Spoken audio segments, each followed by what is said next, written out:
Como é bom sonhar, poder recordar, vendo 5 estrelas num céu todo azul. Eu quero é cantar, pra um dia brilhar. Tua história, meu canto, Cruzeiro do Sul.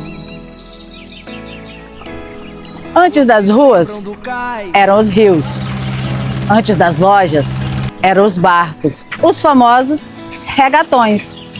O Rio Juruá foi a estrada líquida que trouxe progresso, transformação e ativou o comércio de Cruzeiro do Sul. E Cruzeiro do Sul foi fundada em 28 de setembro de 1904 pelo Marechal Gregório Thaumaturgo de Azevedo. E foi habitada por vários imigrantes que construíram um verdadeiro comércio de Cruzeiro do Sul. E nós vamos falar sobre a história, de onde começou, de onde surgiu, e vamos iniciando pelos regatões. Enquanto o país olhava para o Vale do Acre, o Juruá travava suas próprias batalhas. Aqui, homens e mulheres enfrentaram o isolamento, a floresta e a distância. E ainda assim, construíram uma cidade de comerciantes, regatões e sonhadores. O comércio do Juruá nasceu sobre as águas.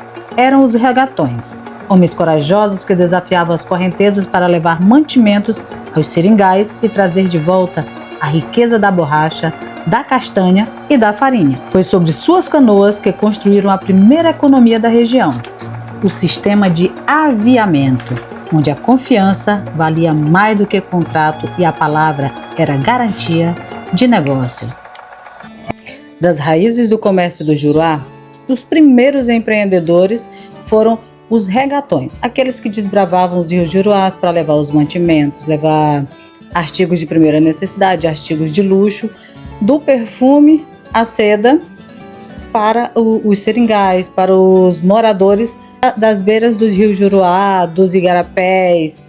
E hoje nós temos o seu Gerôncio Rodrigues Maia, que foi um regatão na época, em torno de 1980, né? Em 88. E, seu Gerôncio, que o senhor lembra da época que o senhor foi regatão? Quais eram as suas dificuldades? O que era bom? Que memórias boas o senhor guarda?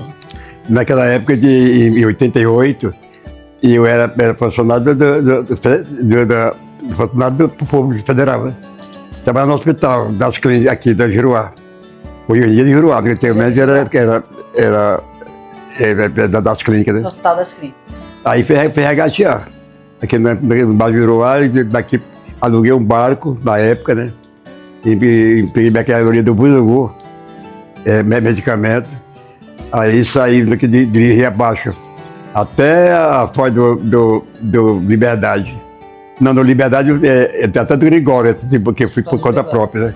Do Gregório eu fui até a estrada, até a balsa. Passei nessa época uns 16 a 17 dias. Aí voltemos de novo. Não estava mais, estava uns 20 dias mais ou menos. Pois é, aí chegava aqui, liquidava o negócio todinho, liquidava de novo, voltava de novo. Aí outra viagem, até a balsa de novo. Aí ninguém pôde ir mais por causa do verão. Aí, né? Naquela época, o verão era de julho para agosto, na época do verão mesmo, né? Cerrado. Nós passávamos de 15 dias num porto. Rapaz, aí só pegando aquelas sardinhas para comer. Aí pegando mercadoria, para ir botando nas costas, rompendo a pausada. Depois ia pegar a canoa, o barco, para romper. Era o sacrifício maior do mundo. Passei 2 meses nessa arrumação aí. Aí antes eu tinha ido para Liberdade com o padre, né? O padre Agostinho, lá de Cidade Nova. Nós fomos regateando também. Nesse tempo era muita gente, era um rode o Estevinho, agora eu me lembrei. Era o Estevinho e um rode de regatão. Uns voltavam lá das Três Bocas, lá do Rio Liberdade, e o outro seguia, eu era um que seguia. Por 2 vezes eu segui até o Mascote. É a última colocação. A última colocação. Eu sei que era muito sacrifício naquela época. Financeiramente compensava? Financeiramente compensava? Na época eu não estava fazendo nada, compensava, no cuidado eu tinha usado. Aí era horrível. E na época o pagamento que vocês recebiam era um dinheiro ou era em borrachas de saída? Era borracha. Era raro o dinheiro, mas era borracha. Borracha, galinha, porco, essas coisas.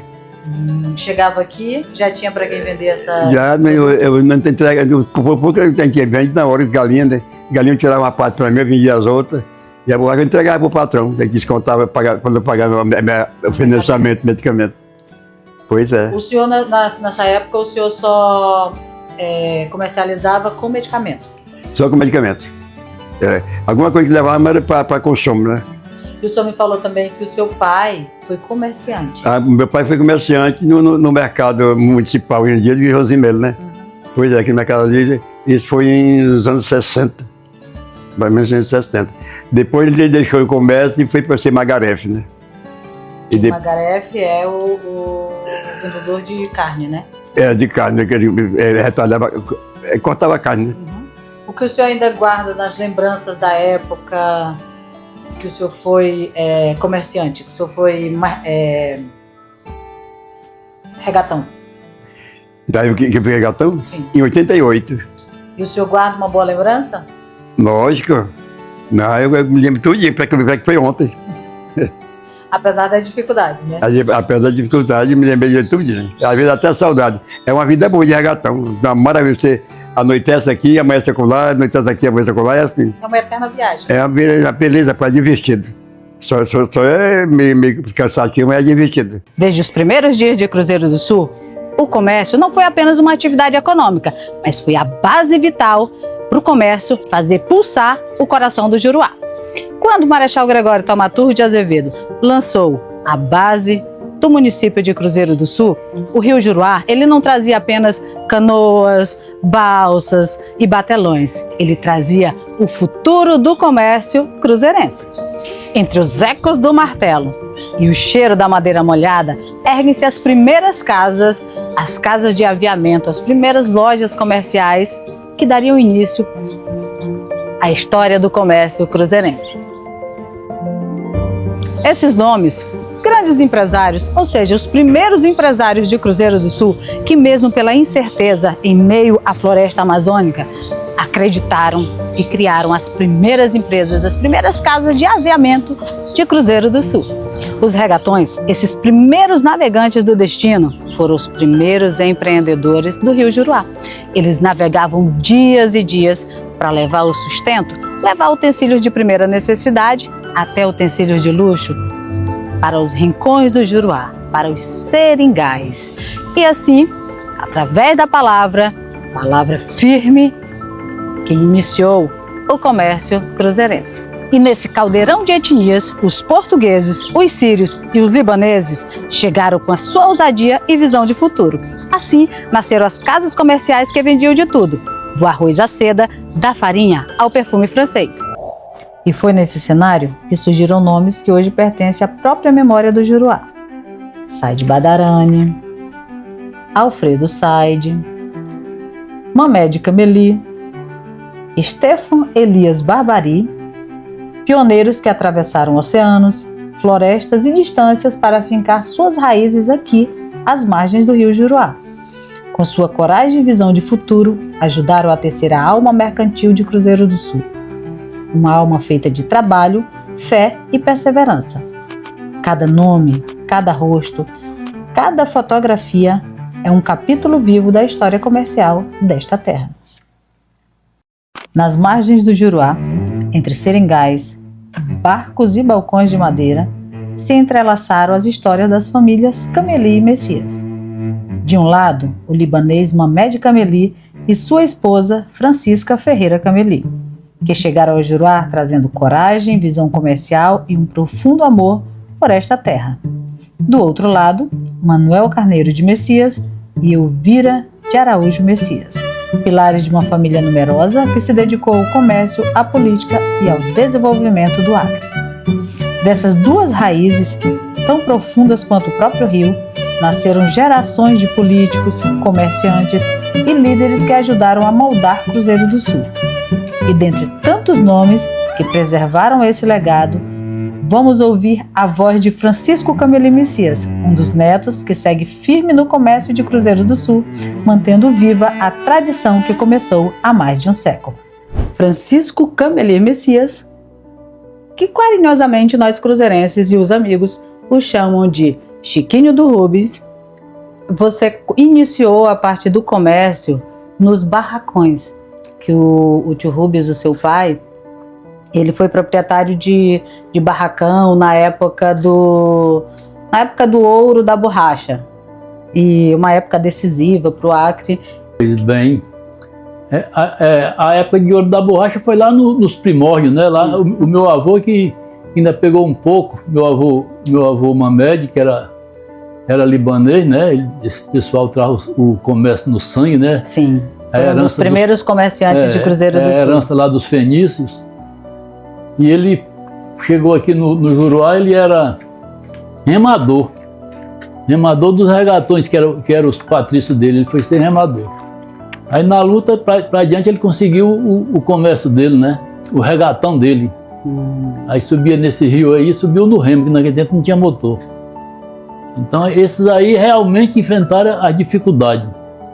A nossa geração não, eu quando nasci já começou a aparecer os primeiros motores, aí depois veio a motosserra, que a gente aposentou o remo, depois aposentou o machado, né? Aí veio a motosserra, eu comecei no comércio porque falta de oportunidade, eu acho, né? Meu pai botou para estudar aqui, aí depois eu terminei o segundo grau, naquela época foi a primeira turma, a segunda turma que eu terminei aí. Aí eu já tinha tido uma experiência, não queria mais trabalhar de empregado, eu queria empreender, arranjar um negócio para mim. E o mais fácil foi o comércio, né? Porque não tinha outro, fui no comércio. Fui lá no Seringal, passei lá 10 anos trabalhando. Depois arranjei uns trocados, vim para o comércio aqui na cidade. Graças a Deus eu me dei bem porque consegui criar minha família, consegui trabalhar honestamente, para mim foi o mais importante, é trabalhar honestamente. E criei minha família no comércio e que muito me orgulha. Se fosse para fazer de novo, eu ia pelo mesmo caminho. Empreendeu no Seringal, lá no Grajaú? No Seringal. Eu terminei o segundo grau aqui e fui para lá. Aí lá, a borracha não estava valendo nada naquele tempo. Quando eu fui no ano de 74, a borracha não valia nada. Aí eu fiquei lá no ano de 74, consegui uma borracha maior meu pai, eram 12 toneladas de borracha. Aí vim vender aqui na cidade, não teve quem comprasse, era R$4 o quilo. Aí eu peguei essa borracha, botei dentro de um barco de um amigo, um Romeu. Aí fui para Manaus, cheguei em Manaus, vendi ela de R$8,50. Aí comprei tudo de mercadoria, voltei, aí comecei meu trabalho. Já em Cruzeiro do Sul? Não, lá no Seringal. Lá no Seringal. E na época do Seringal eram os barracões, que eles faziam o que? Eles abasteciam, faziam a compra, organizava e acabava decidindo ali o destino de muitas famílias que moravam nas redondezas ali, né? Dependiam dos barracões. Era uma responsabilidade que recaía para cima de vocês. Muito grande. Eu me sentia responsável por 150 famílias que eu tinha no Seringal lá. E eu sempre procurava dar o melhor para eles lá. E acho que eu consegui, porque esse dia chegou já um senhor de idade lá na minha loja, ele falou para mim assim: rapaz, eu trabalhei com você, a gente comprava muito e não ficava devendo. Depois que você saiu de lá, a gente comprava nada e ficava devendo. Aí onde pesa a honestidade. Aí o meu orgulho foi vir sair, né? Ainda tem gente que reconhece que o meu serviço lá, pô, você trabalhou lá, a gente... Quer dizer, ele disse que como ele comprava bastante e no final do ano não ficava devendo. Depois que eu saí, foi outras pessoas para lá que ele comprava pouco e no final do ano estava devendo. A conta dele não estava batendo. E desses do Seringal, tu ainda tem clientes até hoje, né? Que passaram... Muita gente, muitos amigos meus que ainda vêm aí e aparecem lá, passam horas e horas conversando comigo. A gente relembra, né? A grande maioria já morreu, mas tá os filhos deles. Tu carrega dois sobrenomes que são de grande renome em Cruzeiro do Sul, os Camelis e os Messias, que foram comércio e hoje vai de comércio à política. O que essa identidade representa para ti? Ah, eu tenho muito orgulho disso aí, né? Por exemplo, o meu avô Messias chegou aqui no ano de 1895, no século XIX, né? Isso. Aí ele veio para cá, ele veio para gerenciar seringal de uma firma lá de Belém. Aí gerenciou o seringal lá no Tarauacá, o seringal Alagoas, depois veio para o seringal Restauração. Aí em 1915 ele veio aqui para Pará dos Moura. Aí quando ele conheceu a minha avó e casou com a minha avó aí ficou aí no Pará dos Moura até 1925. Quando saiu daí tinha 4 filhos. Os 4 filhos mais velhos, que era Manuel Messias, o Antônio Messias, o Hugo, seu avô, e meu pai. Aí ele foi lá para o Seringal Belo Horizonte, lá ficou enterrado, morreu lá. Onde eu nasci. Você nasceu lá? Lá onde você nasceu. Aí meu avô, a minha avó também morreu lá, né? E eu tenho muita paixão pelas terras lá. O outro avô meu veio do Líbano, né? Ele era estivador no porto de Beirute. Mamed Camelim. Seu Mamed. Ele chegou para cá, chegou aqui em 1910. Como eu falei anteriormente, ele começou remando, que naquele tempo não tinha motor, né? Quando ele subia esse Juruáí era remando. Os regatões e o remando. Regatão. Aí depois ele fez o regatão dele e lutou muito. Ele sempre disse para mim que pedia a Deus ganhar um dinheiro para voltar no Líbano. Aí ele trabalhou lá, depois comprou seringal e voltou no Líbano. Em 1956 ele foi para o Líbano, ficou lá uns 6 meses. Diz ele que a família lá dele não queria que ele voltasse. Aí ele lembrava da minha irmã, que era pequenininha, chamando ele todo dia de manhã lá nós morávamos perto do barracão dele. Aí ele que não podia ficar lá. Aí ele disse para a irmã dele, se você achava bom que o seu marido fosse embora e não voltasse mais. Aí ele voltou. A paixão do avô voltou para cá. Netos. Aí o meu avô tinha 105 netos, né? E eu perdi feio para ele, que eu só tenho 5. Mas ainda dá tempo. Eu não sei se as meninas vão aceitar. Mas não depende mais de mim, né? Não sei se as meninas vão aceitar. Meu avô tinha 105 netos, eu só tenho 5, perdi feio. Ele botou essa família no Juruá, uma família que me orgulha também, né? Me orgulha de ver essa família, tudo gente decente, gente que trabalha, gente que batalha, gente de responsabilidade, né? Que foi criado sem estudar. Porque o estudo desse pessoal aí foi o trabalho. Verdade. Muito trabalho e responsabilidade. E os nomes são tudo honrados. Aí botou essa família aí, né? Que deu até 2 governadores, né? 2 governadores. 2 governadores do Acre não é pouca coisa, não. Senador. Aí veio você aqui, que você nasceu lá também, né? Lá no Belo Horizonte. Eu me lembro do dia que tu nasceu, que eu ia subindo com as meninas, que eu vim para as meninas no Colégio das Freiras lá em Porto Alto, aí parou lá, tu tinha nascido. 1º de julho de 78. Época de férias, né? Mês de julho, viu como eu lembro direito?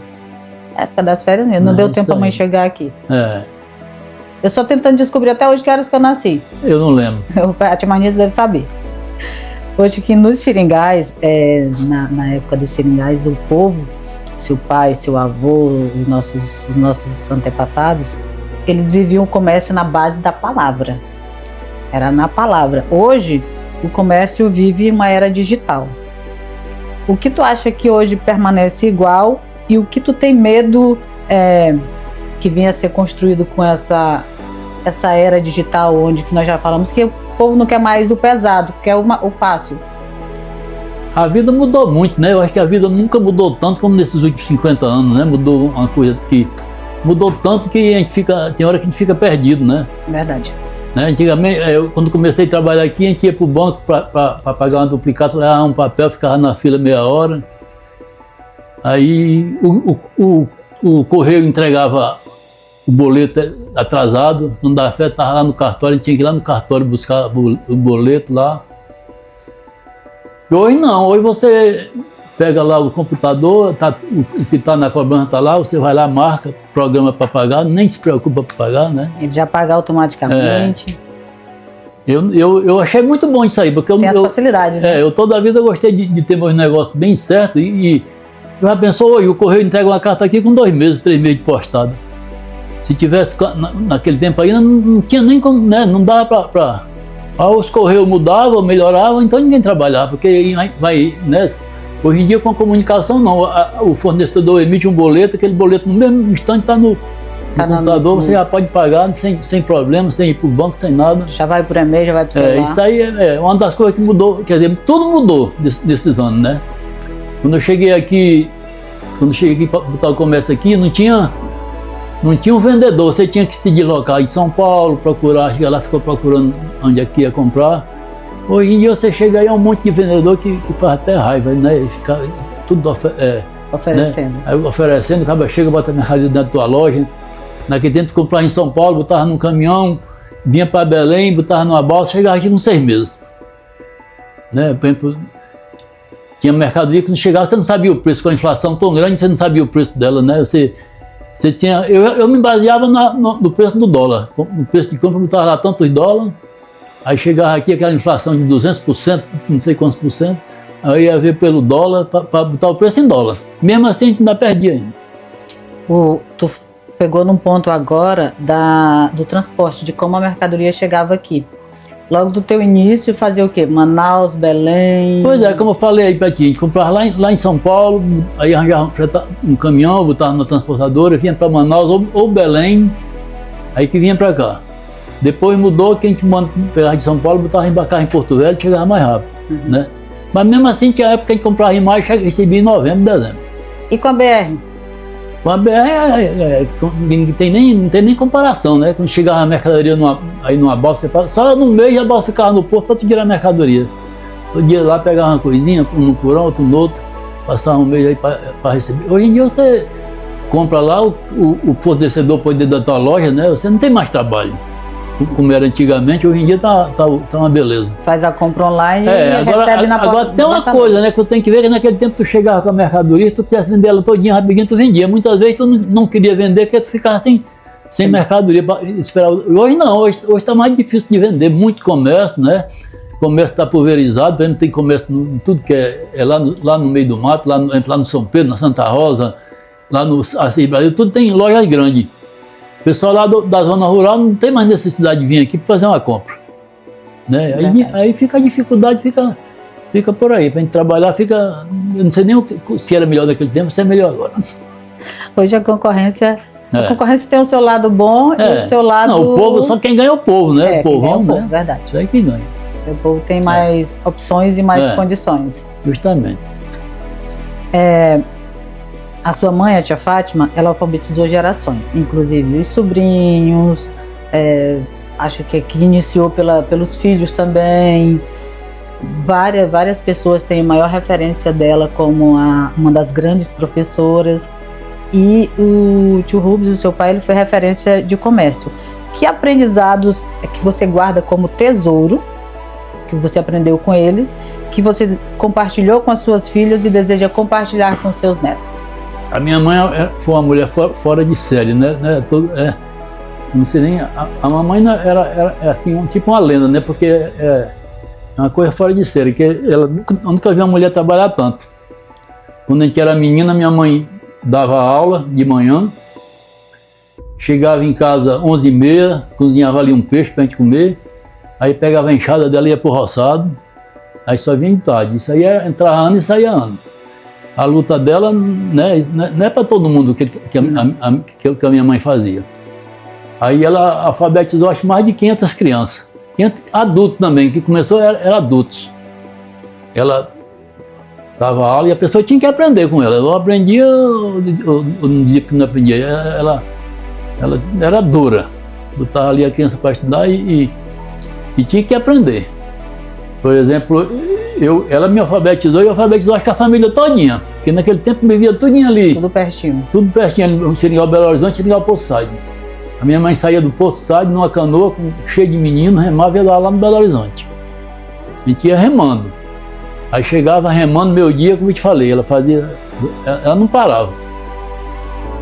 E a vida dela foi assim, trabalhando, e para mim a grande referência para mim é a minha mãe. Mais do que meu pai. Que ela foi uma mulher forte, tanto que ela faleceu esse ano e lúcida. E viveu 101 anos de idade. 101 anos. 101 anos de idade, enfrentou tudo, enfrentou enfrentou as intempéries lá do meio do mato, né? Que ela criou lá, criou comendo peixe com farinha, né? Depois aí lutou e chegou aqui. Só câncer, acho que ela teve 3 cânceres. E venceu todos E eles. venceu tudinho e foi morrer com 101 anos de idade. E não é para qualquer mulher, não é qualquer mulher que aguenta uma enxada, não. Não. Principalmente hoje em dia, quem quer mais inchada, né? Nem os homens querem. Você acredita que a minha mãe, quando estava lá no Seringal, muitas pessoas não queriam trabalhar com ela para ir para o roçado com ela, porque eles se envergonhavam dela trabalhar mais do que eles. Muitos homens não queriam ir por causa disso. Mas para uns faz vergonha mesmo. E ela era danada, dizia, mal empregado você vestir 2,5 metros de pano numa calça né? E eu só trabalhava mais.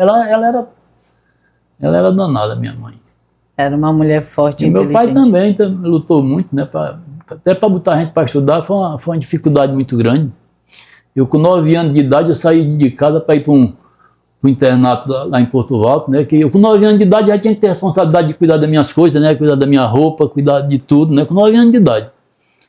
Aí eu fiquei 2 anos lá, depois vim aqui morar na casa dos tios. Levei, consegui. Conseguiu. E hoje tem aí um bom nome, as filhas todas formadas. O melhor de tudo a formação do meu caráter, né? Do meu pai, da minha mãe. Aí eu peguei esses bispos, o Dom Luiz e o Dom Henrique em Porto Alto também, que marcou muito na vida da gente. Que eram firmes também. Né? Quer dizer, era a disciplina alemã. O cara tinha que ter disciplina ali, tinha hora para comer, hora para dormir, hora para rezar. A gente rezava demais. Eu lembro dessas disciplinas peguei o irmão Mariano no São José. Que a gente não andava com a blusa pelo lado de fora da calça, não. Era pano passado, bonitinho. Gostaria de transmitir um valor, digamos assim. Um valor que essa responsabilidade aí, né? E o trabalho. Porque hoje em dia tem uma lei que criança não pode trabalhar, mas eu acho que criança tem que... Criancinha não, mas um menino já de 14 anos, 12 anos, tem que trabalhar. Porque só aprende de pequeno. A gente, quando quer ensinar um boi para trabalhar, ensina ele de pequenininho, de novinho. Depois de velho não aprende mais, não. E para quem deseja empreender, para quem quer empreender, os jovens que querem empreender, que mensagem, assim, de uma dica que você daria para quem quer empreender hoje em Cruzeiro do Sul? Rapaz, uma dica principal no negócio, a pessoa que quer empreender, ele tem que ver que o dinheiro do empreendimento não é dele. O dinheiro do empreendimento é do empreendimento. Ele tem que separar as duas coisas. Esse dinheiro aqui eu não posso mexer porque não é meu. Mesmo que, né, é da empresa, né? O dinheiro meu é outra coisa aqui. Quando eu tiver um lucro... Aí eu tiro um salário. Eu tiro um pouquinho para me gastar. E o negócio meu foi esse, eu nunca gastei. Eu sempre fui economizando e acho que eu não tive tempo de gastar e nem sei mais gastar. Meu Deus. Não sei mais gastar dinheiro. Mas agora tu tá tirando férias, ao menos. As férias que a gente tira, a gente diz que vai tirar as férias, mas no fundo a gente vai tratar da saúde, né? Tem essa parte, né? Tem que ter cuidado. É um turismo de saúde, né? Um turismo que eu gosto, é um turismo de saúde, mas que eu mesmo nem gosto de viajar. Tu é um dos pesquisadores, tu gosta de pesquisar, tu gosta de estudar, que a gente sabe disso.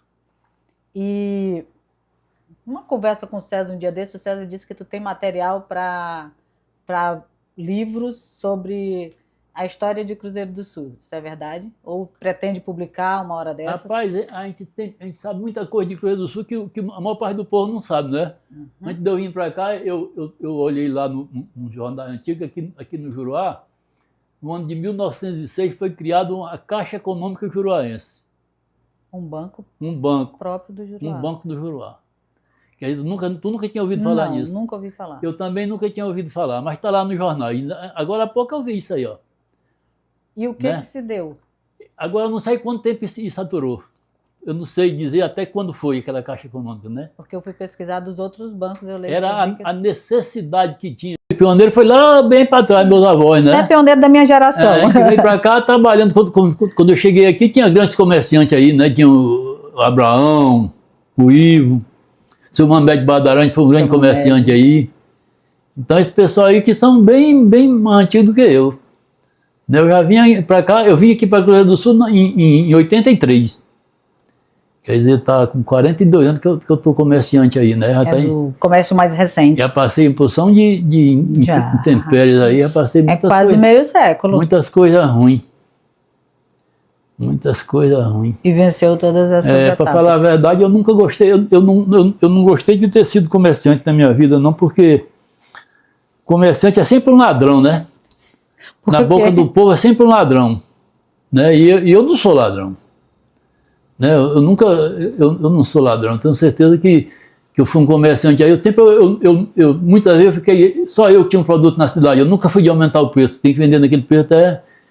Tive muitos colegas que faziam isso, né? Quando ele estava só ele com aquele negócio ali, aumentava o preço lá em cima. Aumenta a procura. Eu nunca fiz isso aí. Eu nunca procurei enganar ninguém. Eu estou com 42 anos no comércio aí. Eu nunca fui na justiça nem reclamar de ninguém, nem nunca fui reclamado. Para mim, o mais importante da minha vida é isso aí. É uma honra, né? É. E para a gente não tomar mais o teu tempo.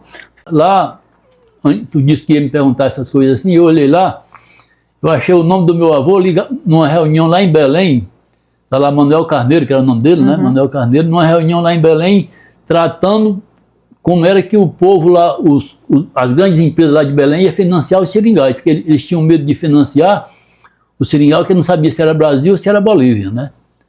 Aí uma empresa daquela financia um seringal, aí de repente não é mais Brasil, é Bolívia. Né? Eles não queriam mais vender para cá. Então o meu bisavô, seu avô... o avô Messias. Foi para uma reunião para tratar desse assunto. Desse assunto, lá em Belém. Em 1900? No ano de 1900, redondo. 1900 de buraco.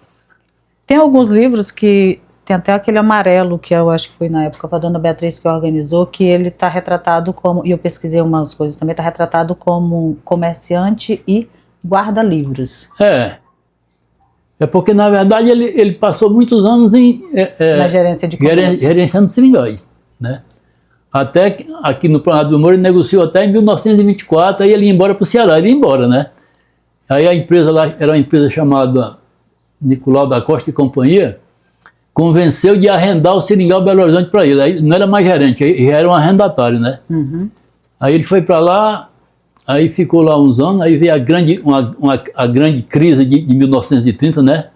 Porque teve uma crise no mundo inteiro, no ano de 1929, né? Que foi a queda da Bolsa de Nova York, aí produziu uma crise no mundo inteiro. Aí naquela ocasião, o maior prejudicado foi nós aqui, que nós só tínhamos borracha. E essa borracha ficou valendo nada, né? Aí tinha um montão de gente aí do Ceará que meu avô não foi embora porque não tinha com que pagar passagem para levar a família. Aí ficou aqui. Aí, em 1930 até 35, 36, não tinha nada. O pessoal comprava o sal porque matava algum bicho do mato, vendia as peles de animais silvestres, né? Aí comprava o sal. E o resto das coisas não tinha. Papai me contava muitas vezes que tinha pessoas que botavam lá um pau no fogão e não apagavam, porque se apagasse não tinha fósforo para acender. Chegava nas casas, tinha 2 mulheres, 3 mulheres, tinha um vestido só. Uma vestia um vestido, saía, outra ia lá, trocava o vestido, outra vinha, aquele vestido, né? E não tinha nada, não tinha. O meu avô tinha boi. Tinha lá uns 50 cabeças de gado, mas não tinha quem comprasse um boi daquele, porque ninguém tinha dinheiro para comprar. Você entendeu? Uma crise grande. Você plantava o feijão, ninguém tinha dinheiro para comprar o feijão, né? Meu pai me contou muitas histórias desse tempo aí, que ele se alumiava com cernambi, pegava um cernambi, tocava fogo ali, faria, né? Fazia a luz. Fazia uma luz com cernambi. E ele que entirnava as casas, tudo preta. Ou então derribava, na praia tinha muito imbaúba, derribava o imbaubau, que naquela imbaúba tem um mosquito que faz lá uma casinha, né? Tirava aquela cera para fazer vela. Derribava as imbaúbas para tirar uma cera que tem ali. Na imbaúba, os mosquitos fazem lá, é tipo uma abelhinha, né? Ele faz lá fazer um melzinho, tem lá uma cera, né? Que aquela cera eles tiravam para fazer vela. Se alumiava com isso aí. E a história aqui do comércio do Juruá foi muito difícil. Muito difícil mesmo com essa questão de transporte, né? Sim. Muito difícil. Não tinha... Por exemplo, quando começou, você ia lá para Belém, pegava lá numa balsinha, numa chata, né? Chegava na chata, botava noutra chata, vinha aqui para Manaus, chegava na mercadoria aqui, estava com rodo de tempo. Uma dificuldade medonha, chegava tudo extraviado e geralmente nunca chegava direito. E acabava perdendo mercadorias por conta do transporte. Perdia muita coisa. Perdia e não tinha para quem reclamar, não. Não tinha opção. Não tinha nem o bispo para reclamar. Dava para reclamar para ninguém. Para ninguém. A gente dava graças a Deus quando recebia alguma coisa, né? Vamos supor, chegou lá quebrado aqui, dá para arrumar, que ir lá e arrumar, e ninguém tinha nem para quem reclamar. E hoje o negócio hoje faz a compra pela internet e recebe na porta. A transportadora é responsável, né? Chegar alguma coisa quebrada, você vai pagar aqui. Já vem com seguro e tudo. Já tem seguro, já tem tudo. Então, as facilidades, as dificuldades de antigamente, as facilidades de hoje. As melhorias. Justamente. No coração da cidade, ergueu-se o mercado público. Por longos anos, ele foi chamado de Mercado do Pão, porque logo na entrada sentia-se o aroma do pão fresquinho. E além do pão, tinham várias outras lojas de aviamentos, panelas, material escolar, roupas, tecidos, ou seja, tinha de tudo, inclusive lanchonetes e pensões. Nos anos 2000, passou-se a chamar Mercado Joãozinho Melo em homenagem a um dos grandes empresários que ajudou a construir o comércio de Cruzeiro do Sul. E hoje continua sendo um dos centros populares de comércio em Cruzeiro do Sul. Então aproveitem e apreciem um pouco da beleza do Mercado Joãozinho Melo.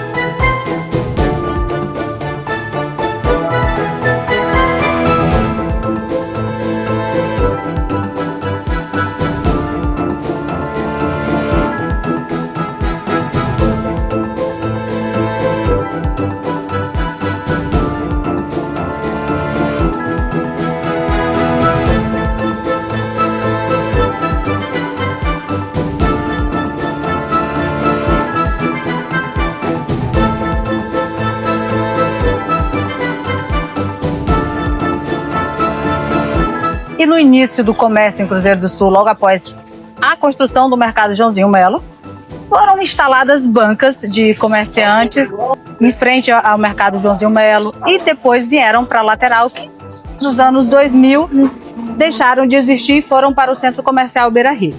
Essas bancas, elas vendiam de tudo, de cigarros, aviamentos, doces, revistas.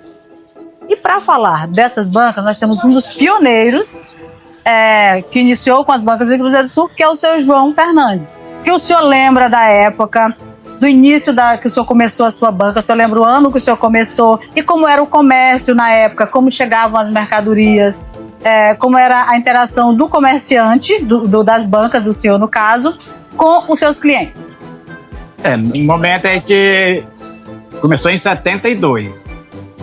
Tinha uns que já tinha começado, já estava. Eu cheguei aqui em 71, lá da minha cidade, que fica próximo daqui. E aqui eu coloquei uma banquinha ali, e ali eu fiquei, vendi bastante. Aí você falou os produtos, né? Pano de manga, perfume, né? Pedi muita mercadoria da Martini. Aí tudo bem, vendia tudo que eu podia vender na banquinha. Era pequena, era 1,30 por 2, o tamanho dela. E era aproximadamente umas 15 a 17 bancas, né? Uns ficavam na frente ali, depois mudou tudo pra cá, né? Aí depois saíram todas, né? Foram lá pra Beira-Rio, né? Tempo da vila, para fazer esse mercado hoje que tá aqui, esse aqui, né?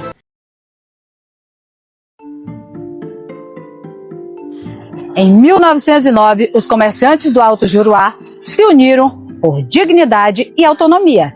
E assim nasceu a Associação Comercial do Alto Juruá, um símbolo de união e resistência.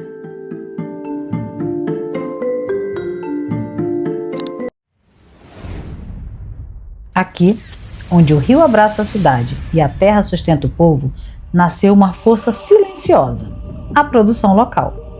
Durante 121 anos, Cruzeiro do Sul cresceu com as mãos do seu próprio povo.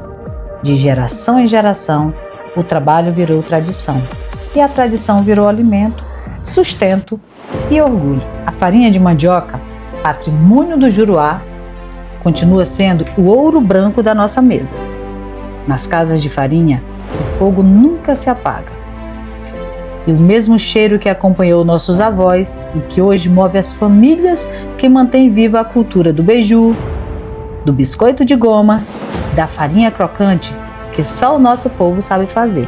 Ao lado dela, cresce a agricultura familiar, feita com os pés na terra, o suor no rosto e a esperança no coração.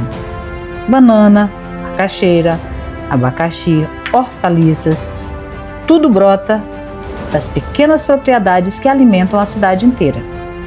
E enquanto a agricultura floresce, a pecuária avança, fortalecendo a economia e garantindo o trabalho. E hoje, um novo orgulho desponta nas montanhas do Juruá. O café plantado, colhido e torrado por agricultores que transformam cada grão em arte, sabor e identidade. O café do Juruá ganha espaço, respeito e mercado, mostrando que nossa terra é fértil não apenas das riquezas, mas também de talento.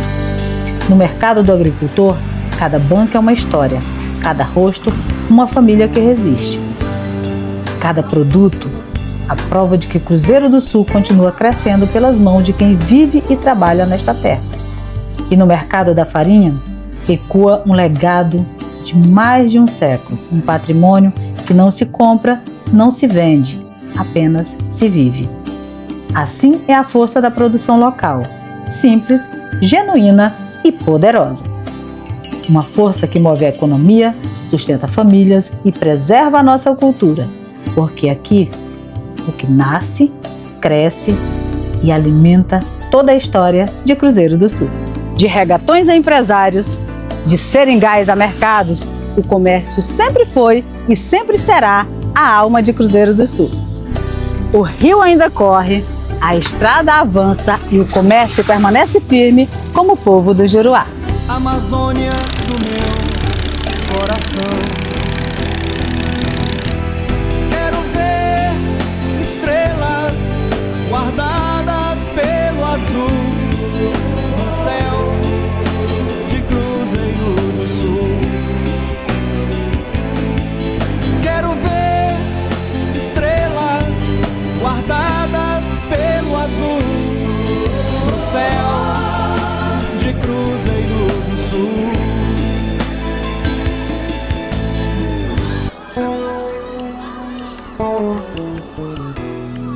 Como é bom sonhar, poder recordar, vendo 5 estrelas num céu todo azul. Eu quero é cantar, pra um dia brilhar. Tua história é meu canto, Cruzeiro do Sul. Vocês lembram do cais? Encontro das águas que vêm que vão, formando remanso com campos de sonhos, viagens demais. Saboeiros que eu conheci tão formoso.